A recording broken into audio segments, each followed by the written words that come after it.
Cranberries are one of just a handful of fruits that are native to North America. Before the Europeans arrived, the Indians used them for food and medicine. The cranberry vine is well suited to a harsher climate. It thrives in low temperatures and loves acidic soil that's scarce in nutrients.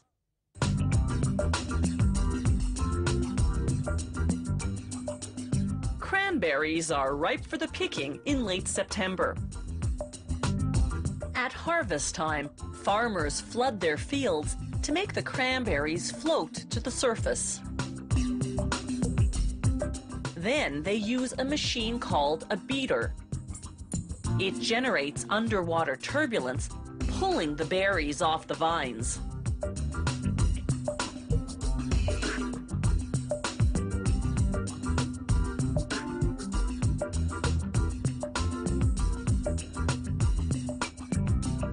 The beater is suspended from a mobile bridge that's computer-guided to systematically work its way through the entire field.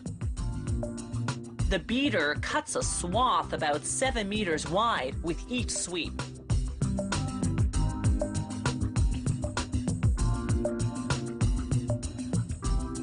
Workers move the floating cranberries to one corner of the field,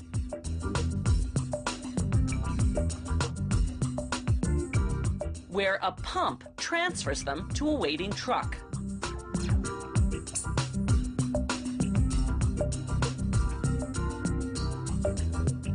Along the way, the berries get a preliminary rinsing to remove branches and leaves. At the factory, the truck unloads its cargo. The cranberries travel along a water canal and onto a conveyor belt, then through a cleaning station, where workers use brushes and water jets to get rid of any remaining leaves and branches. Then they dump the cranberries into large bins to be frozen for up to several months. To produce cranberry juice, they defrost the frozen berries in hot water, then mash them, skins, seeds and all, into a puree. They add special enzymes to break up the pectin molecules, making the puree less viscous and therefore easier to press. The press processes 8 tons of puree at a time. That's the weight of 1.5 elephants. It takes 3 to 4 pressing cycles to extract all the juice.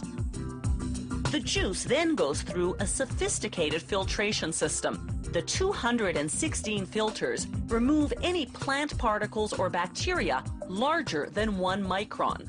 A micron is 1,000 times smaller than a millimeter. Then they evaporate the water until the juice is 10 times more concentrated. Cranberries not destined for juice go through a grading process. Undersized berries drop down through the holes of a giant sifter. The bigger cranberries move on to the grading table, where workers remove any that are substandard.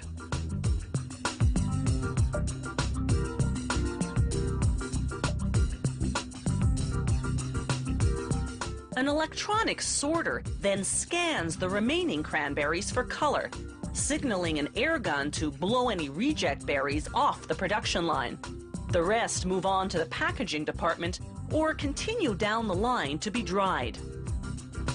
Cranberries destined for drying are automatically seeded, cut in half and pressed, then soaked in a sugar and water solution to make them sweeter.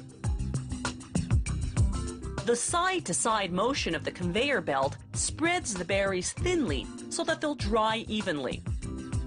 The hot air dryer subjects them to temperatures varying from 30 to 80 degrees Celsius.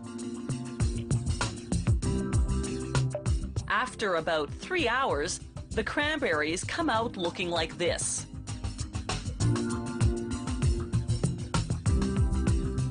As you sip your cranberry tea, ponder this. Cranberries are a source of potassium and vitamins A and C, and drinking cranberry juice can prevent and treat urinary tract infections.